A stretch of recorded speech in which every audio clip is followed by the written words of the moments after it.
Now, a few weeks ago I showed a private A319 business jet in order to perhaps give you, my lovely viewers, a little bit of inspiration as to what is possible, and of course also in an attempt to maybe give a wake-up call to some die-cast manufacturers out there that we have an area of aviation that is critically underserved. And in today's video we are doing kind of the same, because we have another area within the aviation industry that is critically underserved in Scale 500 at least with models, and that is single-aisle freighters. So with currently very few manufactured models, custom models is pretty much the only option we have. And how TWC Customs has done with his attempt of making a single-aisle freighter, we'll find out right after the drop.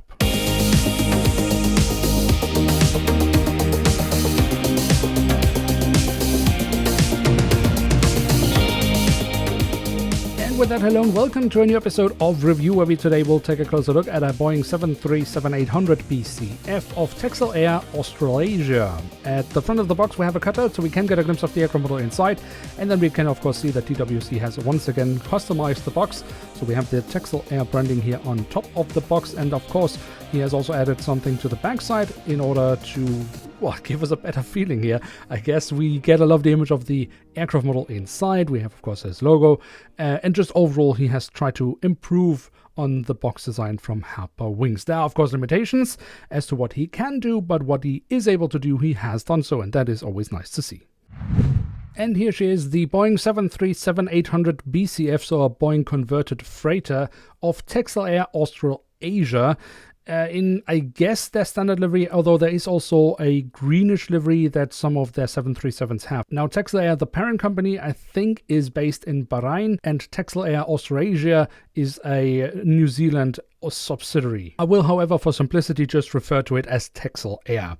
Now, as I said in the beginning of the video, we are critically underserved when it comes to narrow-body freighters. We have seen one or two Lufthansa Cargo A321 P2Fs, and before that here and there a few single-aisle, mostly historic freighters. But we are definitely underserved, so I hope this can be a little bit of an inspiration, because there are so many even obscure airlines like this operating single-aisle freighters around the world. Now let's see what this model has to offer. On the vertical stabilizer we have the Texel Air branding. On the fuselage we then find the full registration code of the aircraft. We have the aircraft type specification, a little bit of detailing also on the back cabin door, quite nice.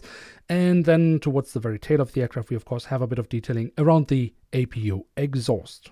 Now at the front of the aircraft and across the fuselage we then have the Texel Air branding once again, and of course also the main cargo hatch that has been added into this converted freighter, as it used to be a passenger aircraft. Again, we also find a bunch of markings here around that part of the aircraft. We have some markings also on the front cabin door, really quite nice.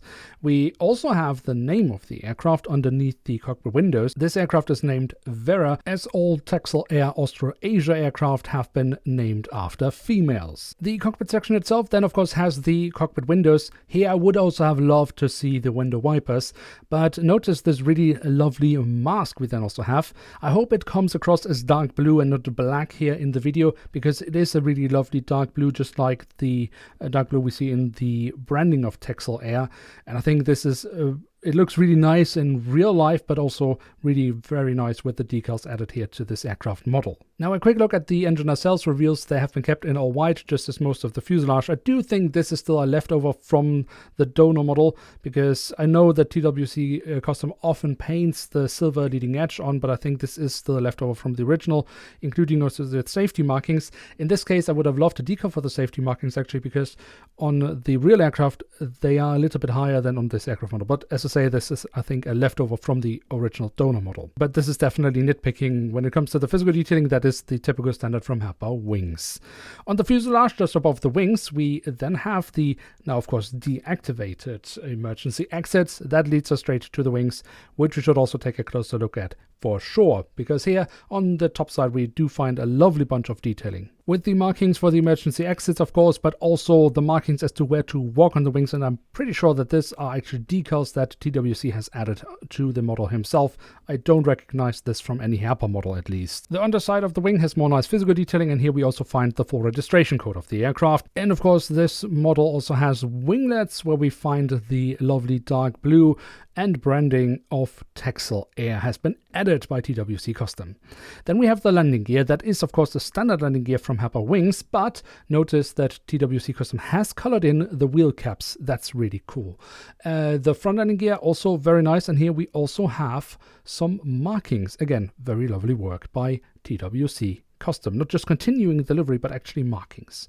And more lovely work can be found on the belly of the aircraft. Yes, I know there's a hole in the fuselage and there is no stand included with this aircraft model. That's not what I want to show you. I want to show you, for example, the beacon, but also just the colored in belly of the model, because that is something he has done by hand, colored in this part of the aircraft model, looking really lovely.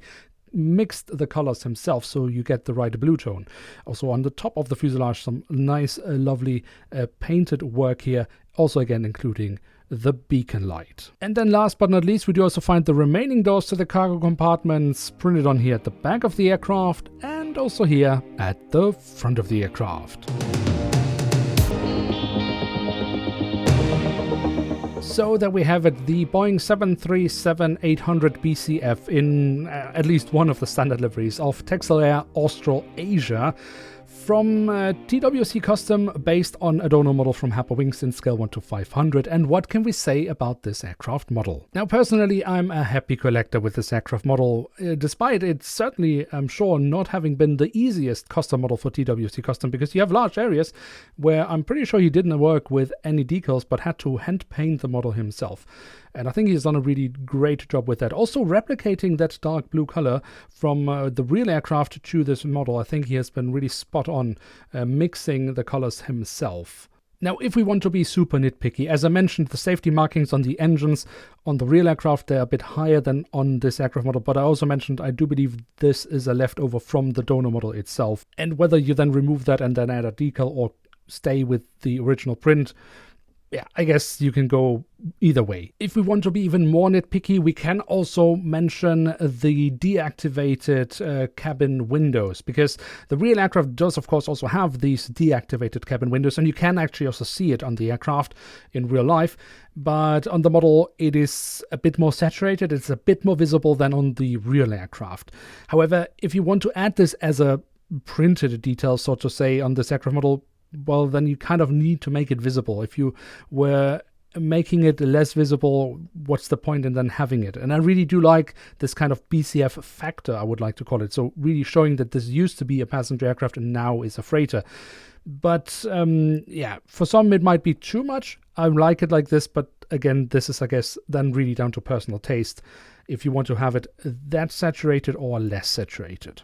But overall, I just hope that this perhaps has given one or two of you guys a little bit of inspiration. Perhaps finding a single aisle freighter that you would like to have in your collection one day, whether it then perhaps is a custom model, or if you are lucky and it someday is made by a die-cast manufacturer. And of course, I still hope that there are some die-cast manufacturers out there looking at this and saying, okay, this is definitely something we should be doing more of, because the molds for the single aisle freighters are identical to the passenger versions. There is not any investment involved in this. It's just getting a license and then making such a model, if a license is even needed.